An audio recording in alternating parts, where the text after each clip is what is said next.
Live है। जय हिंद दोस्तों, नमस्कार। कैसे हैं आप सब? उम्मीद है एकदम शानदार, लाजवाब, जबरदस्त, बेहतरीन, जिंदाबाद। और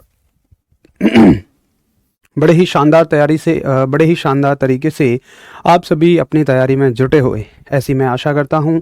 और साथ ही ये भी आशा करता हूं कि आप सभी अपने स्वास्थ्य का भी बिल्कुल ख्याल रख रहे होंगे, क्योंकि अगर स्वास्थ्य सही है तो आपका पढ़ने का भी मन करेगा।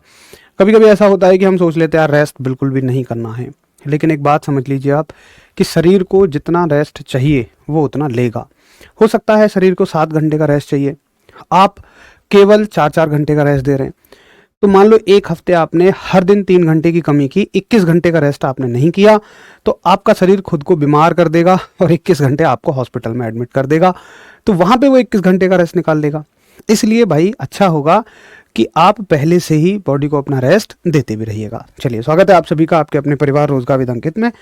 शुरू करेंगे आज की क्लास को हर दिन की तरह क्वेश्चन के साथ। और क्वेश्चन है आपके सामने, ये है आप सभी के सामने पहला सवाल। मुझे बताएंगे कि कौन सा ऐसा दर्पण है जो सदैव वस्तु का छोटा प्रतिबिंब बनाता है। ऐसा कौन सा दर्पण है जो सदैव वस्तु का छोटा प्रतिबिंब बनाता है, यानी कि ऑलवेज डिमिनिश्ड इमेज बनाता है। ऑलवेज डिमिनिश्ड इमेज बनाता है। ऐसा कौन सा दर्पण है जो वस्तु का सदैव ही छोटा प्रतिबिंब बनाता है? बताइए। चलिए, बहुत बढ़िया रोहित, मैं एकदम बढ़िया हूँ मेरे भाई। सत्यम कानपुर से राम राम, गुड इवनिंग। राम खुशी नमस्ते भाई। चेतन गुड नाइट। गुड नाइट जब होती है जब हम सोने जा रहे होते हैं ना, हमेशा गुड इवनिंग ही रहती है, चाहे रात के 12 क्यों ना बजे। आप अगर सोने जा रहे हैं तो ही आप गुड इवनिंग गुड नाइट कहेंगे। मौर्या भाई बहुत सारा आभार आपका। सूरज नमस्कार भाई। अमित प्रणाम जी। और सभी के आंसर आने शुरू, और एक ही लय में सभी के आंसर, जिसको देख के लगता है कि चीज़ें आपको बेहतर क्लियर हैं और आपके दिमाग में फिक्स भी हो जा रही हैं। और सदैव छोटा प्रतिबिंब जो बनाता है, ऑलवेज डिमिनिश्ड इमेज जो बनाता है, ये है आपका उत्तल दर्पण। एग्जैक्टली पेपर में यही सवाल आएगा, मतलब ऐसे ही सवाल पेपर में आते हैं। ये भी परीक्षा का पूछा गया सवाल है। कॉन्वेक्स मिरर यानी कि उत्तल दर्पण हमेशा वस्तु का छोटा प्रतिबिंब बनाता है। ठीक है, चलिए तो अब चलते हैं हम किसकी तरफ। अभी हम पढ़ रहे थे प्रकाश चैप्टर, और प्रकाश में हमने कुछ घटनाएं पढ़नी थी। पहली घटना हमने डाली परावर्तन। सदियों पुरानी बात है, एक पेज आपकी कॉपी में अवश्य खाली होगा। हम परावर्तन पढ़ रहे हैं, और परावर्तन में कल हमने कंप्लीट किया था चिन्ह परिपाटी को, यानी कि साइन कन्वेंशन तक हम पहुंच गए थे। ठीक है, अब इसमें हमें आगे पढ़ना है दर्पण का सूत्र, यानी कि फॉर्मूला ऑफ मिरर। आइए एक बार देखते हैं क्या होता है दर्पण का सूत्र।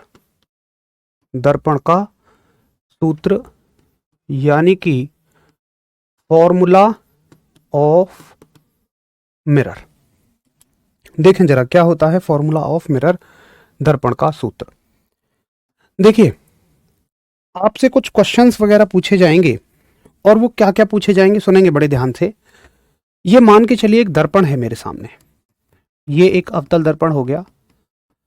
इसके सामने कोई वस्तु रखी है, वो बोलेगा इसके सामने कोई वस्तु रखी हुई है। यहां ये वस्तु है, ये वस्तु रखी हुई है, और इस दर्पण के कुछ गुण हमें बताएगा, फिर इसके बारे में कुछ कुछ डेटा हमसे मांगेगा। तो उसके लिए हम दर्पण का सूत्र पढ़ते हैं, फॉर्मूला ऑफ मिरर पढ़ते हैं। समझिए क्या होता है। देखिए, अगर किसी गोलीय दर्पण के सामने कोई वस्तु रखी है, ऑब्जेक्ट रखा है, तो उसकी दूरी को हम लोग प्रदर्शित करते हैं, लेटर यू से। यू होती है दर्पण से वस्तु तक की दूरी। दर्पण से वस्तु तक की दूरी यानी कि डिस्टेंस, या ऐसे बोल दो वस्तु की दूरी, क्योंकि सारी दूरियां तो दर्पण से ही हैं, है ना। जो वस्तु की दूरी होगी उसको हम किससे दिखाएंगे? u से, यानी कि ये होगी डिस्टेंस ऑफ ऑब्जेक्ट।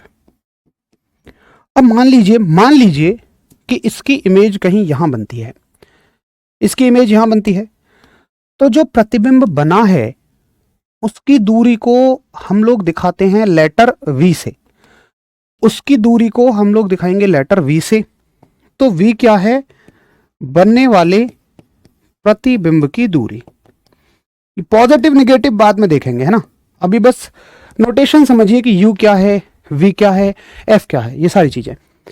v है प्रतिबिंब की दूरी, यानी कि डिस्टेंस ऑफ इमेज। अच्छा, इस दर्पण की कुछ फोकस दूरी रही होगी। f क्या होती है इस दर्पण की? फोकल लेंथ, यानी कि फोकस दूरी। ये हो गई इस दर्पण की फोकस दूरी, ठीक है। अच्छा जी, अब देखिए फोकल लेंथ को हम दिखाएंगे f से। अब इनके बीच में एक संबंध होता है जिसे हम दर्पण का सूत्र बोलते हैं, और ये है 1/v प्लस 1/u बराबर 1/f। ये एक सूत्र हो गया। 1/v बराबर 1/v प्लस 1/u बराबर 1/f। ये हो गया आपका दर्पण का सूत्र, ठीक है। बहुत बढ़िया। u और v का सिंबल नहीं बताए, क्या कह रहे हो भाई रामेश्वर? u और v तो खुद सिंबल हैं। u अपने आप में एक संकेत ही तो है जो बताएगा वस्तु की दूरी, v अपने आप में एक संकेत है जो बताएगा प्रतिबिंब की दूरी, और f फोकल लेंथ है। पहले इतना बताइए, सभी को समझ में आया? एक बार नोट करेंगे और थम्स अप करेंगे।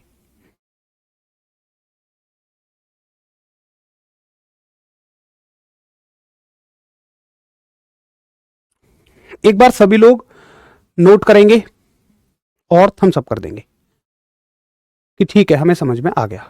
बस आपको फॉर्मूला याद रखना है 1/v प्लस 1/u बराबर 1/f। तो एक तो सवाल इससे डायरेक्ट आएगा कि इनमें से कौन सा दर्पण का सूत्र है, और कुछ सवाल इससे एक्सटेंडेड फॉर्मेट में आएंगे, वो मैं आपको आगे बताऊंगा जब आप थम्स अप करके ये पुष्टि करेंगे कि ये फॉर्मूला हमें समझ में आ गया। फिर हम इस पे एक दो न्यूमेरिकल करेंगे। तो ये तो बहुत आसान है वैसे, 1/v प्लस 1/u बराबर 1/f, ठीक है। चलो वेरी गुड। अब थोड़ा सा आगे चला जाए।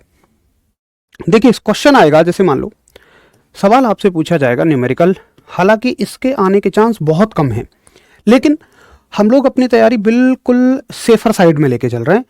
तो हम कुछ भी ऐसी कमी नहीं छोड़ना चाहते कि अगर पेपर मुश्किल भी बने तो भी आप उसे हैंडल ना कर पाए। आप निश्चित तौर पे हैंडल करेंगे। सवाल आएगा, लैंग्वेज लिख लेते हैं एक सवाल की, कि मान लो अवतल दर्पण से 15 सेंटीमीटर की दूरी पर रखी वस्तु का प्रतिबिंब, अवतल दर्पण से 15 सेंटीमीटर की दूरी पर रखी हुई वस्तु का प्रतिबिंब 30 सेंटीमीटर दूर बनता है। दर्पण की फोकस दूरी बताइए। दर्पण की फोकस दूरी बताइए। दर्पण की फोकस दूरी बताइए। यानी कि इंग्लिश में लिखेंगे आप, an object is placed at a distance of, थोड़ा तेज लिख रहा हूं तो राइटिंग हल्की सी गड़बड़ होगी, at a distance of 15 centimetre, an object is placed at a distance of 15 centimeter and image forms at 30 centimeter. Find the focal length. क्या आप मुझे फोकल लेंथ बताइए, ठीक है। चलो तो देखिए, अब यहां पे हमें चीजों को अच्छे से समझना होगा, क्योंकि ये एक अवतल दर्पण है, ठीक है। अवतल दर्पण है, और हमने ये सीखा कि हमेशा हम वस्तु को इधर रखेंगे। तो वस्तु कहाँ रखी हुई है? मान लो वस्तु यहां रखी हुई है, और इसकी डिस्टेंस है 15 सेंटीमीटर, ठीक है। तो u की वैल्यू है 15 सेंटीमीटर, लेकिन प्लस है कि माइनस, यहां सवाल से फर्क नहीं पड़ेगा। यहां फर्क पड़ेगा कि भाई अवतल दर्पण है, इधर की दूरी निगेटिव ली जाएगी और प्रतिबिंब कितनी दूरी पर बनता है, 30 सेंटीमीटर पर। अब देखो 30 सेंटीमीटर पर प्रतिबिंब बनेगा, तो मुझे ये नहीं पता कि इसको प्लस में लेना है या माइनस में लेना है, इसको ऐसे ही छोड़ दूंगा मैं। आपसे पूछी जा रही है फोकस दूरी, आपसे पूछी जा रही है फोकस दूरी। तो चलिए एक बार सॉल्यूशन कर लेते हैं इस चीज का। अच्छा एक बात बताओ वैसे आप, कि अगर वस्तु 15 सेंटीमीटर की दूरी पर रखी है और इसकी इमेज इससे भी पीछे बन रही है, तो ये इमेज कैसी है? ये इमेज डेफिनेटली रियल इमेज है, वास्तविक इमेज है। और वास्तविक इमेज हमेशा कहाँ बनती है भाई, दर्पण के इधर की साइड ही तो बनेंगी। तो ये आपको अंडरस्टूड है कि अवतल दर्पण में अगर इमेज इधर बनती, वो कहता दर्पण के पीछे, खुद कहता, तो हम प्लस लेते, अन्यथा हम हमेशा क्या लेंगे, माइनस ही लेंगे। तो यहाँ पे आप माइनस साइन लगाएंगे। अब चलेंगे दर्पण के सूत्र से, और दर्पण का सूत्र है 1/v प्लस 1/u बराबर 1/f।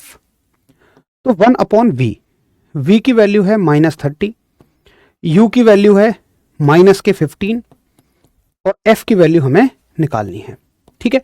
तो 15 और 30 का एलसीएम 30 ही आएगा, 30 से एक बार और 15 से 2 बार, ये हो जाएगी 1/f। तो 2 और 1 3, माइनस के 3/30 बराबर 1/f, 3 से 10 बार यानी कि माइनस के 1/10 बराबर 1/f। तो f की वैल्यू कितनी हो जाएगी, माइनस के 10 सेंटीमीटर, ठीक है। तो फोकस दूरी कैसी आई है, 10 सेंटीमीटर। उल्टा करना पड़ेगा आपको, यहां उल्टा करना पड़ेगा ना 1/f को। अच्छा अगर आप बड़े ध्यान से देखें तो माइनस क्या बता रहा है कि अवतल दर्पण की फोकस दूरी ऋणात्मक होती है। अवतल दर्पण की फोकस दूरी ऋणात्मक होती है, ये माइनस ये बात बता रहा है। तो एक बार सभी बताएंगे कि हाँ हमें बहुत बढ़िया से दर्पण के सूत्र से क्वेश्चंस करने समझ आ गए हैं। जिनको समझ आ गए हैं बताइए, जिनको नहीं आए मैं फिर से एक बार और बता देता हूं। अभी पहले वो बताइए जिनको समझ नहीं आया, नोट तो सभी कर लो और थम्स अप कर दो, फिर देखते हैं, दोबारा एक्सप्लेन करेंगे एक बार। -10, वेरी गुड। और पता है आप साइन का विशेष ख्याल रखो, ऑप्शन में आपको दोनों साइन मिलेंगे, आपको प्लस भी मिलेगा, आपको माइनस भी मिलेगा।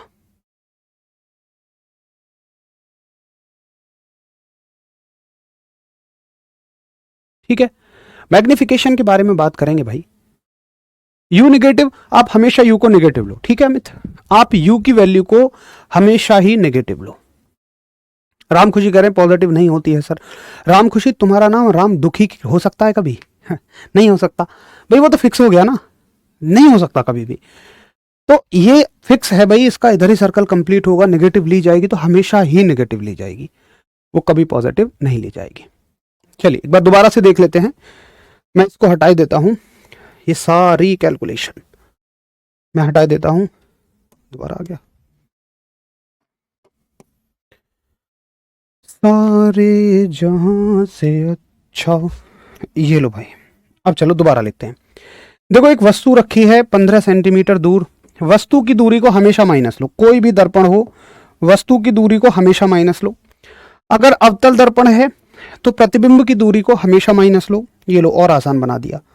लेकिन अब आपको रटना पड़ेगा कि ये अवतल दर्पण के लिए है, ठीक है, क्योंकि इसमें इमेज हमेशा सामने बनती है, हमेशा सामने बनेगी, तो आंसर कैसा रहेगा, नेगेटिव।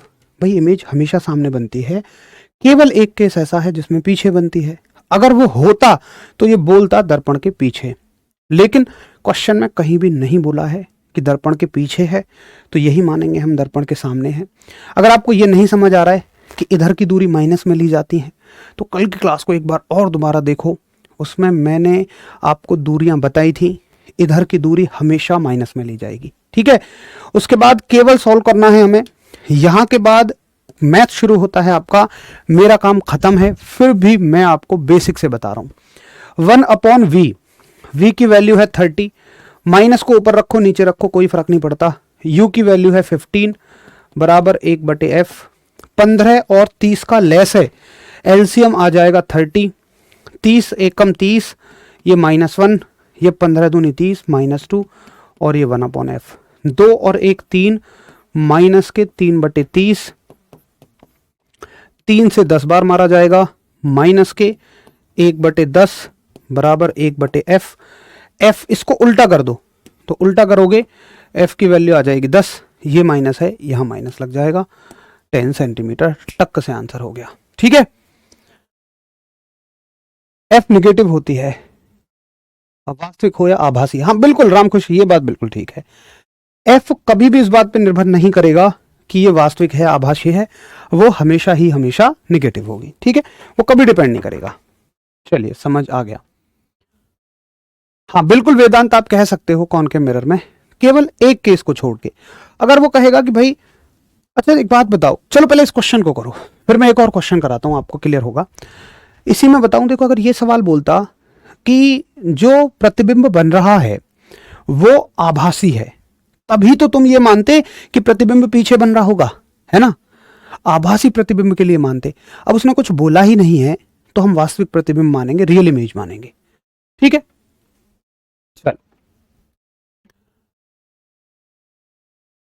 तो उम्मीद है सभी को ये क्वेश्चन समझ में आ गया होगा। अगर हाँ तो मैं एक और क्वेश्चन देता हूं, उसको समझिए। लैंग्वेज बहुत लंबी चौड़ी नहीं लिखूंगा, मैं डायग्राम बना देता हूं, वैसे पेपर में लैंग्वेज की फॉर्म में आएगा।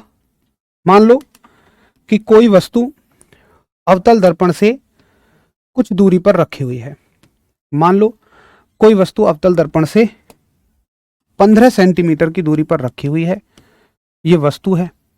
ठीक है, और इसका जो प्रतिबिंब है, इसका जो प्रतिबिंब है यानी कि इसका जो आभासी प्रतिबिंब है, अब देखो इसका जो आभासी प्रतिबिंब है यानी कि इसकी जो वर्चुअल इमेज है, जो इसकी वर्चुअल इमेज है वो बनती है 10 सेंटीमीटर की दूरी पर। अब इसकी फोकस दूरी बताओ। तो तुम्हें यह समझ आना चाहिए कि यार u की वैल्यू तो देखो हमेशा ही निगेटिव ली जाएगी क्योंकि वस्तु इधर ही रखेंगे।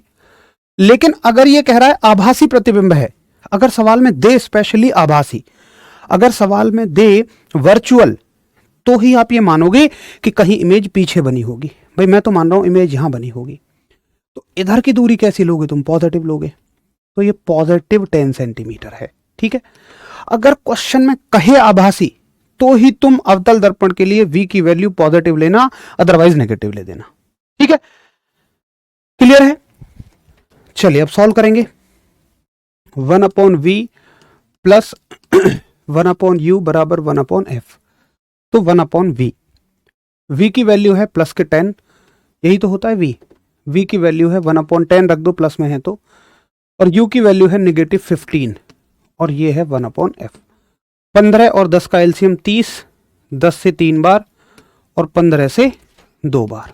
ठीक है, 3 में से 2 गया 1, 1/30 बराबर 1/f, तो f की वैल्यू आ गई 30 सेंटीमीटर। ठीक है भाई, तो जरा बताइए कि आप सभी को क्लियर हुआ। f की वैल्यू 30 सेंटीमीटर आ गई, और ये निगेटिव ना भी आए उससे कोई फर्क नहीं पड़ता, ये हमेशा निगेटिव ही होती है। ठीक है, इससे कोई फर्क नहीं पड़ेगा। बिल्कुल कर लो भाई, जैसे समझ आता हो वैसे कर लो।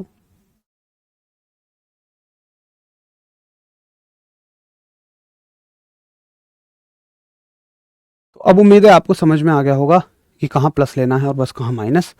बस फिर तो आसान है यार, फिर क्या है, फिर तो फ्रैक्शन सॉल्व करना है अगर इतना सही है तो, और इतना सही है इसमें, इससे ज्यादा कुछ भी नहीं है। चलो राम खुशी, बहुत सारा प्यार भाई आपको, अच्छे से समझ में आ रहा है, वेरी गुड। ठीक है जी, कॉन्वेक्स मिरर नहीं होगा, मतलब कॉनकेव मिरर में भी तो पहला केस ऐसा आता ही है ना, जिसमें ऑब्जेक्ट इस तरह से रखा हुआ होता है। अब देखो मतलब फोकस दूरी 30 सेंटीमीटर है ना, आप वैसे भी समझो फोकस दूरी 30 सेंटीमीटर, यानी फोकस इसका, अगर आप इसको 15 ले रहे हो तो इसको कहीं यहां लोगे 30 सेंटीमीटर, यानी कि वस्तु फोकस से आगे रखी है, वस्तु फोकस से आगे रखी है तो डेफिनेटली वर्चुअल इमेज बनेगी। हर चीज अगर तुम समझते हो तो रिलेट हो जाएगी, हर चीज में मजा आ जाएगा अगर आप अच्छे से रिलेट करके चलोगे चीजों को। ठीक है, 15 में माइनस इसलिए लिया भैया, वो हमेशा लेना है, आप ये समझ लो। अगर आपको नहीं समझ आ रहा है 15 में माइनस क्यों लिया, आप ये मानो u को हमेशा माइनस लेना है। ठीक है, अब आप चाहते हो कि रट लें हम, तो रट लो भाई साहब, u को हमेशा माइनस लेना है। अगर आप समझना चाहते हैं तो फिर से एक बार समझ लो कि इधर की दूरी सारी ऋणात्मक ली जाती है मेरे लाडले शेर, नेगेटिव ली जाती है। ठीक है, चलिए, तो ये हो गए कुछ क्वेश्चंस। इस तरह के क्वेश्चंस पूछे जा सकते हैं, हालांकि ये तब की बात है जब पेपर अच्छा खासा मुश्किल बने। बाकी यहाँ तक हम खत्म करेंगे। अब मैग्निफिकेशन जो है, आवर्धन जो है, उसको हम लेंस में कंप्लीट करेंगे, क्योंकि दर्पण और लेंस का आवर्धन मैं आपको कंबाइन करके पढ़ाऊंगा। तो आवर्धन एक टॉपिक है इसमें, मैग्निफिकेशन, उसको वहां पे कवर करेंगे। अब देखिए, आपका पेज जो मैंने छुड़वाया था जिसमें हमने बहुत सारी घटनाएं लिखवाई थी, सदियों पुरानी बात हैं, तो उसमें पहली घटना थी परावर्तन। अब दूसरी घटना डालिए अपवर्तन, यानी कि रिफ्रैक्शन। पीछे जाके कहीं डाल दीजिए रिफ्रैक्शन। अब हम रिफ्रैक्शन समझेंगे, अपवर्तन समझेंगे क्या होता है। तो अपवर्तन का मतलब है, बेसिकली आप मुझे एक बात बताइए कि अगर आप हवा में दौड़ रहे हैं और मैं उठा के आपको पानी में डाल दूं, तो क्या आपकी चाल उतनी ही रह जाएगी? बड़े ध्यान से सोचना। आप कहेंगे शायद नहीं, मेरी चाल पानी में कम हो जाएगी। अगर आप पहले से पानी में दौड़ रहे हैं और मैं उठा के आपको हवा में डाल दूं, तो आपकी चाल पे क्या फर्क पड़ेगा? आप कहेंगे भैया मेरी चाल जो है वो बढ़ जाएगी। ठीक है, तो बिल्कुल प्रकाश के साथ भी ऐसे ही होता है। यानी तुम जैसे सबसे तेज किस में दौड़ सकते हो? तुम सबसे तेज शायद तब दौड़ सकते हो जब तुम्हारे रास्ते में हवा भी ना हो। समझना ध्यान से, क्योंकि जब हम बाइक चलाते हैं तो देखो कितनी तेज हवा हमें रोकती है। अगर वो हवा ना हो तो शायद हमारी बाइक और तेज चले। सेम प्रकाश के साथ है, बिल्कुल सेम लाइट के साथ है कि अगर लाइट वैक्यूम में चलेगी तो वो सबसे तेज चलेगी। अब वो, वैसे हम ये मानते हैं कि हवा और निर्वात एक ही है, लेकिन दोनों अलग हैं। अगर निर्वात की बजाय प्रकाश हवा में चलेगा तो उसकी चाल हल्की सी कम होगी, लेकिन अगर पानी में चलेगा तो बहुत कम हो जाएगी। अब अगर ग्लास में चलेगा, कांच में चलेगा तो और कम हो जाएगी। हीरे में चलेगा तो हीरा तो बहुत सॉलिड है, बहुत ठोस है, बिल्कुल मजबूत स्ट्रॉन्ग है, तो उसकी चाल और कम हो जाएगी। अब चाल कम होने से क्या होता है ये बात समझिए। ठीक है, तो परावर्तन को अच्छे से सीखेंगे कि क्या होता है रिफ्लेक्शन, क्या होता है अपवर्तन, रिफ्रैक्शन। मैं तभी डेफिनेशन निकलवाऊंगा पूरी रिफ्रैक्शन की जब आप अच्छे से एक बार चीजों को पकड़ लेंगे। तो मैंने ये माना कि इस पूरे बोर्ड पर, मतलब यहां मैंने रास्ते में, ये मानो यहां मैंने रास्ते में एक कांच का टुकड़ा रख दिया, ये मैंने एक कांच का टुकड़ा रख दिया। ठीक है, ऊपर हवा है, ऊपर हवा है यानी कि एयर है। यहां ये कांच का टुकड़ा मैंने रख दिया, यहां रख दिया मैंने ग्लास स्लैब, कांच का टुकड़ा, और फिर से नीचे क्या है? हवा है यानी कि एयर है। बड़े ध्यान से समझो, मजा आ जाएगा आपको, बहुत सारे सवाल आपको समझ में आ जाएंगे। मुकेश कह रहे हैं आर पार हो जाए उसे रिफ्रैक्शन बोलते हैं। ना जी ना, बहुत सारे डाउट क्लियर करने हैं, समझो ध्यान से। अब फिजिक्स की भाषा में जो हल्का माध्यम होता है, कांच की तुलना में हवा हल्की है, तो इसको बोलते हैं हम विरल माध्यम, यानी कि ये है रेयर मीडियम। और जो भारी माध्यम होता है उसको बोलते हैं हम डेंसर मीडियम। ठीक, यानी कि सघन माध्यम। अब देखिए होगा क्या कि अगर प्रकाश की किरण, ये आ रही है प्रकाश की किरण, ऐसे टक से आई प्रकाश की किरण, ये हो गई रे ऑफ लाइट, प्रकाश की किरण, यानी कि ये है आपकी रे ऑफ लाइट। प्रकाश की किरण आई और एकदम कांच से टकराई, तो अब देखिए क्या ऑप्शन है इसके पास। अच्छा, वैसे अगर यहां पर कोई माध्यम ना बदलता, अगर मैं ये कहता कि नहीं यहां तक हवा ही है, तो शायद आप ये कहते कि ये प्रकाश की किरण ऐसे निकल जाती। भाई अगर ये हवा ही होती तो जिस दिशा में ये आ रही है उसी दिशा में चली जाती। लेकिन समस्या क्या है, समस्या ये है कि यहां से अगर आप एक लाइन खींचेंगे तो आप ये पाएंगे कि यार जैसे ही इसमें ये घुसेगी, जैसे ही इसमें ये एंट्री लेगी, तो इसकी चाल कम हो जाएगी, प्रकाश की चाल कम हो जाएगी। अब बड़े ध्यान से सुनना, अगर प्रकाश की चाल कम हो गई है बट इस प्रकाश की किरण को यहां तक उतने ही समय में पहुंचना है, तो मुझे बताओ ये कौन से रास्ते का चुनाव करेगी, इसकी तुलना में छोटे रास्ते का या अपने ओरिजिनल रास्ते की तुलना में बड़े रास्ते का? बताओ, अगर तुम्हारी चाल कम है और तुम्हें एक बिंदु से दूसरे बिंदु तक जाने में समय उतना ही लेना है, तो तुम कौन से रास्ते का चुनाव करोगे अपने सामान्य रास्ते की तुलना में? मतलब तुम क्या अपने सामान्य रास्ते पे चलोगे, या तुम किसी छोटे रास्ते पे चले जाओगे, या तुम किसी बड़े रास्ते पे चले जाओगे? बताओ, 1, 2 और 3 में से प्रकाश की किरण कौन से रास्ते का चुनाव करेगी? मुझे आप सब ये सोच के बताओ। अभी और गहराई में पढ़ोगे, आपको जो परिभाषाएं आती हैं उन सब से कहीं गहरा है रिफ्रैक्शन। और आप कह रहे हो कि जब किरणें विचलित हो जाएं, ठीक है, लेकिन विचलित कैसे होंगी भाई? दूर हटेंगी, नजदीक आएंगी, छोटा रास्ता चुनेंगी, बड़ा रास्ता चुनेंगी? बड़ी गहराई है प्रश्नों में। अब ये डेफिनेशन कहीं नहीं पूछी जाती हैं कि मार्ग से विचलित हो जाती हैं, आर पार हो जाए, कहीं नहीं पूछी जाती हैं। अब कहोगे डेफिनेटली छोटा रास्ता चुनेंगी, तो देखिए, ना तो किरण अपने ओरिजिनल रास्ते पे जाएगी, ना ही शायद ये बड़ा रास्ता चुनेगी, ये चुनाव करेगी एक छोटे रास्ते का। ठीक है, तो क्या मैं ये कह सकता हूं, एक क्वेश्चन आएगा, सुनो। अच्छा हाँ, अब सुनो, इसी को तुम विचलन कहते हो। विचलन का मतलब होता है डेविएशन, डेविएशन का मतलब अपने रास्ते से हट जाना। तो प्रकाश की किरण का ओरिजिनल रास्ता ये था, है ना, लेकिन ये अपने रास्ते से हट गई, बस इसी घटना को हम रिफ्रैक्शन कहते हैं, इसी घटना को हम अपवर्तन कहते हैं।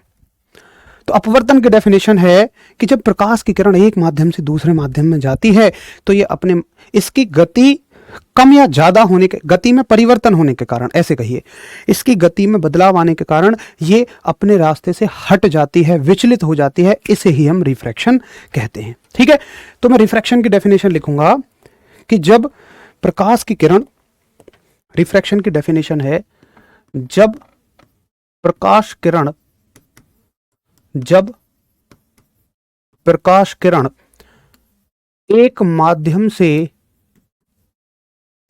एक माध्यम से दूसरे माध्यम में, दूसरे माध्यम में जाती है, जब प्रकाश किरण एक माध्यम से दूसरे माध्यम में जाती है, तब गति परिवर्तन के कारण, तब गति परिवर्तन के कारण, के कारण यह अपने मार्ग से, अपने मार्ग से विचलित होती है, अपने मार्ग से विचलित होती है, जिसे अपवर्तन कहा जाता है, जिसे अपवर्तन कहा जाता है। ठीक है, तो ये होता है आपका अपवर्तन। उम्मीद है आपको बहुत अच्छे से समझ में आया होगा। यानी कि आप लिखेंगे व्हेन लाइट रेज चेंजेस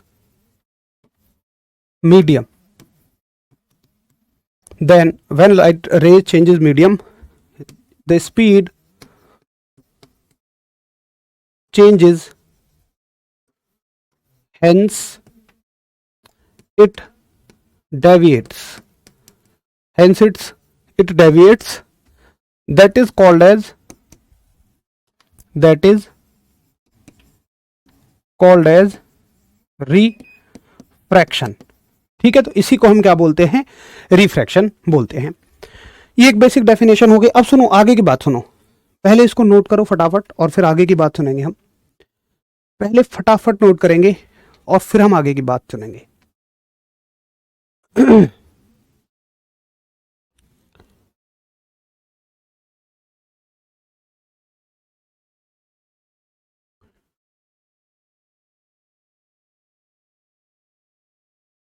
चलो एक बार सभी नोट करके थम्स अप करेंगे और फिर हम लोग आगे बढ़ जाएंगे।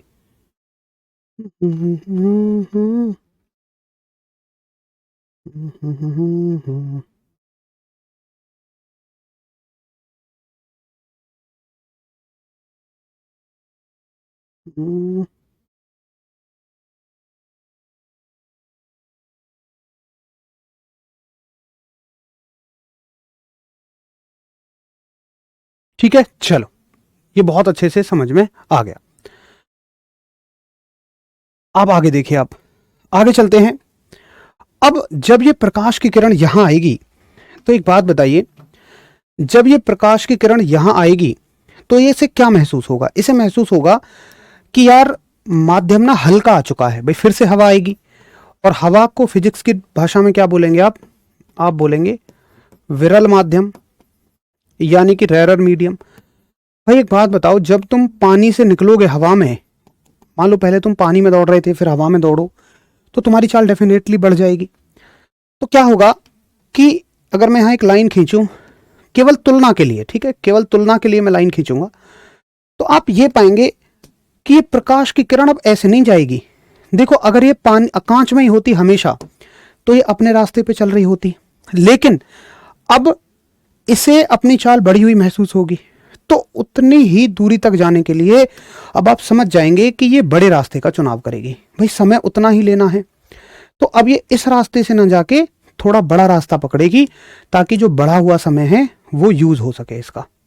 ठीक है, तो जब प्रकाश की किरण, अब यहां से समझने वाला क्या सवाल आता है, देखिए ये क्या है, ये अभिलंब है।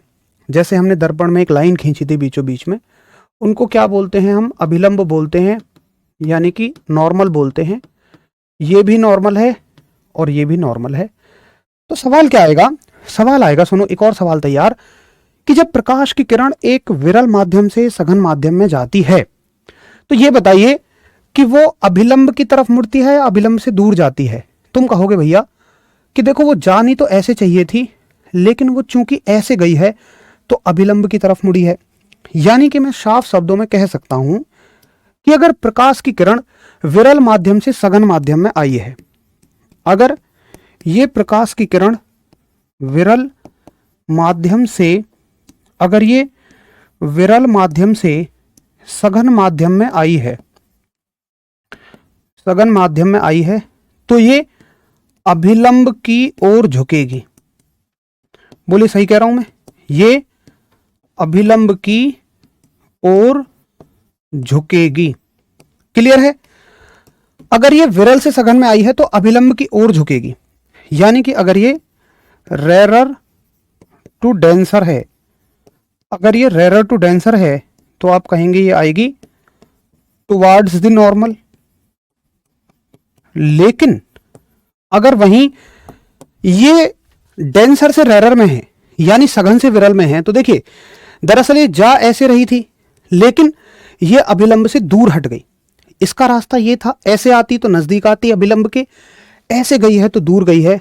तो मैं कहूंगा कि अगर ये सघन से विरल में जाएगी, अगर ये सघन माध्यम, अगर ये सघन माध्यम से विरल माध्यम में जाएगी, अगर ये सघन माध्यम से विरल माध्यम में जाएगी, तो ये अभिलंब से दूर हटेगी, अभिलंब से दूर हटेगी, है ना। यानी कि अगर ये डेंसर, मैं शॉर्ट में लिख देता हूं, डेंसर से रेरर जाएगी तो ये अभिलंब से दूर भगेगी, अवे फ्रॉम नॉर्मल होगी। और ऐसा क्यों हो रहा है? स्पीड बढ़ने के पीछे सारा खेल है। ठीक है, यहां से टक से सवाल आएंगे। शायद अब आपको किसी भी सवाल को रटने की तो आवश्यकता नहीं है, और अपवर्तन का वास्तविक मतलब आज आपको समझ आया कि विचलन किसे कहते हैं, क्यों विचलन आखिर होता है, क्यों किरण कॉमन नॉर्मल से अभिलंब से दूर हट रही है, क्यों पास आ रही है। तो शायद इन चीजों को रटने की अब कभी कोई आवश्यकता आपको ना हो। एक बार नोट करें, थम्स अप करें, और फिर हम सब लोग आगे बढ़ें। बिल्कुल गुंजन, बिल्कुल सही कह रहे हैं आप। कहने का मतलब है विरल से सघन में जाएगी तो अभिलंब की साइड झुक जाती है। साइड को थोड़ा अच्छा शब्द कहें तो अभिलंब की ओर कहिए, है ना। आप शायद ठीक समझ रहे हैं साइड से, लेकिन वो एक ठीक शब्द नहीं है। अगर मैं शाइड बोलूंगा तो बहुत सारे बच्चे कंफ्यूज हो जाएंगे। आपके लिए सही है। तो उम्मीद है आप समझ गए होंगे कि कब अभिलंब की ओर झुकेगी और कब अभिलंब से दूर हटेगी। बिल्कुल नीरज, गजब एकदम। ठीक है, तो नोट हो जाए, एक बार थम्स अप करें कृपया, फिर हम थोड़ा सा और आगे बढ़ें अपनी कहानी को लेके। चलिए, ये समझ में अच्छे से आ गया और अपवर्तन आपको अच्छे से समझ में आ गया। अब देखो, इससे संबंधित कुछ क्वेश्चंस पेपर में आएंगे।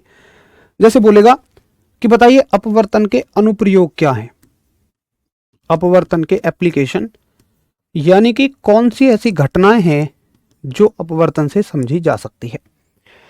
तो मैं कोशिश करता हूं आपको दिखाने की, अगर हम सफल रहे दिखाने में तो। बोर्ड में इंटरनेट वगैरह प्रॉपर रहा हमारे में। देखिए, स्टिक बेंड इन वाटर, कहाँ गया, स्टिक बेंड इन वाटर, और ये किसकी वजह से होता है, रिफ्रैक्शन की वजह से। देख लेते हैं एक बार। चल जा भाई, चल जा।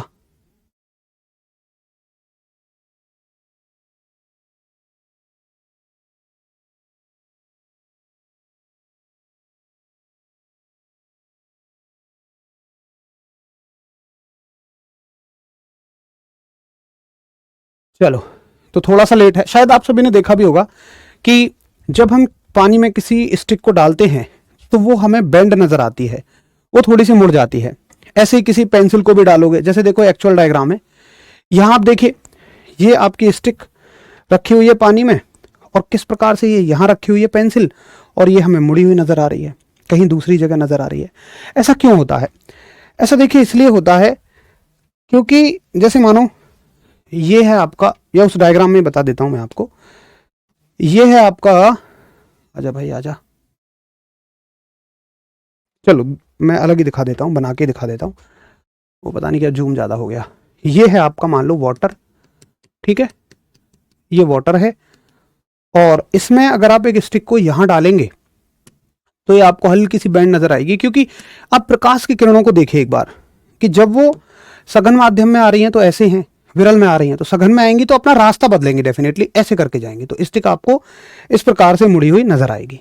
ठीक है, तो अगर एक प्रकाश की किरण आपको मुड़ी हुई नजर आएगी तो वस्तु भी उसकी वजह से मुड़ी हुई नजर आएगी।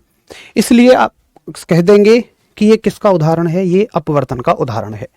तो इसके अनुप्रयोग होते हैं कि पानी में लकड़ी का मुड़ा दिखाई देना, पानी में लकड़ी का मुड़ा दिखाई देना, इसी से समझा जाता है, यानी कि stick bend, stick bend in water. ठीक है, दूसरा इसका उदाहरण होता है नौजवानों, जो पानी का सरफेस होता है ना, दरअसल वो हमें थोड़ा सा ऊपर दिखाई देता है, हल्का सा ऊपर, किसकी वजह से, रिफ्रैक्शन की वजह से। तो आप कहेंगे कि पानी का तल उठा दिखाई देना, पानी का तल उठा दिखाई देना, ये सारे के सारे इसी के अनुप्रयोग हैं, सारे के सारे इसी के एग्जाम्पल हैं। ठीक है, तो इसको नोट करिए और फिर हम और थोड़ा सा आगे चलेंगे। पानी से भरा कांच के ग्लास में सिक्का ऊपर की ओर दिखाई देता है, बहुत बढ़िया, वेरी गुड, शानदार, ये भी एग्जाम्पल आपका बहुत अच्छा है, गुड, एकदम एकदम लाजवाब, बेहतरीन और शानदार। चलिए, चलो बहुत बढ़िया Mohan, very good, first time live class ले रहे हैं, बट प्रीवियस सारी वीडियोस देखी हैं तो बड़ी अच्छी बात है। अब देखिए, एक डेफिनेशन आती है इसमें जिसको हम बोलते हैं अपवर्तनांक। एक शब्द आता है जिसको हम बोलते हैं अपवर्तनांक, रिफ्रैक्टिव इंडेक्स। शायद आप सभी ने ये अवश्य रटा होगा कि हीरे का रिफ्रैक्टिव इंडेक्स इतना होता है, कांच का इतना है, हवा का इतना है, लेकिन आप में से बहुत कम भाई बहनों को ये समझ में आया होगा कि आखिर ये नंबर क्या बताता है। अगर मैं कहता हूं कि कांच का रिफ्रैक्टिव इंडेक्स 1.5 है तो ये नंबर हमें क्या बता रहा है, ठीक आ रही है। अब सुनो, आप एक बात बताओ मुझे, मान के चलिए मैंने आपको कुछ दिया और ये आप जानते भी हैं, मैंने आपको बोला कि देखो भाई, निर्वात में प्रकाश की जो चाल है, यानी कि speed of air, speed of air in vacuum, मैंने आपको बोला कि speed of air in vacuum है 3 गुणा 10⁸ मीटर पर सेकंड। और मैंने कांच में प्रकाश की चाल दी, फिर मैंने कहा कि जो कांच होता है, ग्लास होता है, में प्रकाश की चाल यानी कि speed of air in glass, मैंने आपको बताया कि किसी तरह के कांच में, हालांकि कांच भी सोइयों तरह के होते हैं, हर एक कांच में अलग अलग तरह की चाल होती है, तो कांच में जो प्रकाश की चाल है, मान लो मैंने बताया वो है 2 गुणा 10⁸ मीटर पर सेकंड। ठीक है, अब मैं आपसे ये बोलता हूं कि मुझे ये बताओ तुम, कांच में आने पे प्रकाश की चाल कम हुई है? आप कहेंगे जी बिल्कुल कम हुई है। मैं आपसे ये पूछना चाहूंगा कि जहां प्रकाश अधिकतम चल सकता है, उसकी तुलना में कांच ने लाइट को, प्रकाश को कितने गुना धीमा कर दिया? तो आप क्या कहेंगे? देखो भैया, अगर आप ऐसा कैलकुलेट करना चाहते हैं तो आप क्या करो, दोनों की चाल को डिवाइड कर दो। भाई ये एक तरीका है, मैं दोनों की चाल को डिवाइड कर दूंगा। उससे क्या होगा, एक सेकंड, हाँ चलो ठीक है, उससे क्या होगा, जब आप इन दोनों को डिवाइड करेंगे तो आप एक आंसर पाएंगे जो कि कितना होगा, जो कि होगा 2 से 3 को काटोगे तो 1.5, 1.5, ये कट जाएगा, मात्रक वात्रक सब कट जाएंगे, तो ये आ गया 1.5। तो आप कहोगे कि भाई साहब, कांच में प्रकाश की चाल निर्वात की तुलना में, और निर्वात ही क्यों लिया मैंने, क्योंकि वही सबसे तेज चल सकती है। अगर तुम तुलना करोगे, कंपेयर करोगे, तो बोलो किससे करोगे?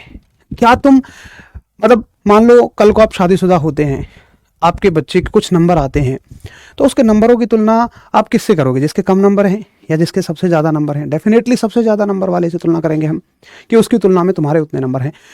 तो निर्वात में प्रकाश सबसे तेजी से चल सकता है, इसलिए उसी से तुलना की जाती है। और हमने पाया कि कांच प्रकाश को 1.5 गुना तक धीमा कर सकता है। इसी शब्द को हम बोलते हैं अपवर्तनांक। ये हो गया इस कांच का अपवर्तनांक।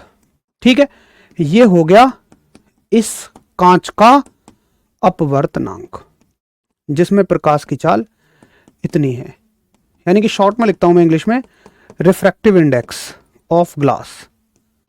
तो अपवर्तनांक क्या है?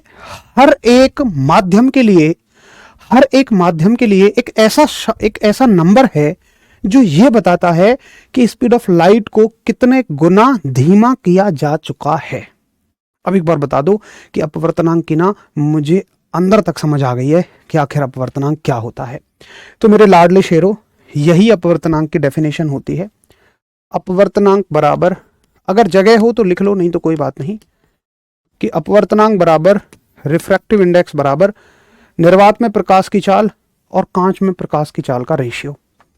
आप बस डेफिनेशन ही तो, भाई फॉर्मूले को ही आप डेफिनेट कर देते हैं, डेफिनेशन बना देते हैं कि निर्वात में प्रकाश की चाल तथा कांच में प्रकाश की चाल के अनुपात को हम अपवर्तनांक कहते हैं। ये पेपर में कहीं नहीं पूछा जाएगा, पेपर में आपसे ये पूछा जाएगा।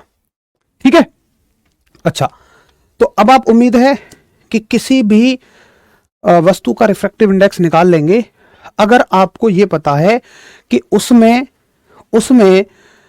प्रकाश की चाल कितनी है, उसमें स्पीड ऑफ लाइट कितनी है। स्पीड ऑफ लाइट ये, सॉरी स्पीड ऑफ एयर नहीं होगा, सॉरी स्पीड ऑफ लाइट है ना, प्रकाश है ना, एयर नहीं होगा, उसके लिए सॉरी, स्पीड ऑफ लाइट ही होगी। तो नोट करिए एक बार, गुरुजी इसमें 1.5 कैसे आया? भैया सुनो, जब तुम 2 में 3 का भाग देते हो तो 2 1 कम 2, 3 में से 2 गया 1, पॉइंट लगाएंगे, 0 बढ़ाएंगे और 2 पंजे 10, ये हो गया 1.5 आ गया। ठीक है, भाग करके बता दिया मैंने। मात्रक से मात्रक कट गया, तो ये भी याद रखना कि भाई अपवर्तनांक एक संख्या है और संख्याओं के ना तो कोई मात्रक होते, यानी कि ये मात्रकहीन है, और अगर मात्रक ही नहीं है तो विमा कहाँ से, विमाहीन है। शादी नहीं हुई तो बच्चे कहाँ से, ऐसे समझ लो। तो यूनिटलेस और डायमेंशनलेस।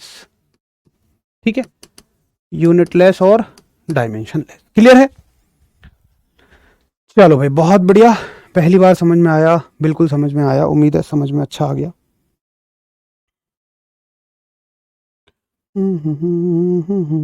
नोट हो जाए तो बताना।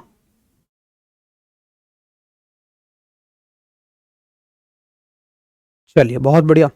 अब सुनो, यहां से एक सवाल क्या पूछा जाएगा? सवाल पूछा जाएगा, अब देखो हर एक वस्तु के लिए हमने नंबर फिक्स किया हुआ है, अपवर्तनांक फिक्स है उसका। हम कैलकुलेट कर करके देख लेते हैं लैब में कि इसमें प्रकाश की चाल कितनी है, इसमें कितनी है, और डिवाइड करके निकाल लेते हैं। तो इस दुनिया की सारी वस्तुओं का अपना एक अपवर्तनांक होगा, रिफ्रैक्टिव इंडेक्स होगा, लेकिन सबका नहीं पूछा जाएगा आपसे। इंपॉर्टेंट है हीरा। क्यों? क्योंकि हीरा इसलिए इंपॉर्टेंट है क्योंकि वो सबसे ज्यादा प्रकाश को धीमा कर सकता है, वो सबसे ज्यादा स्ट्रांग है, सबसे ज्यादा कठोर है, तो सबसे ज्यादा प्रकाश को वही धीमा कर सकता है।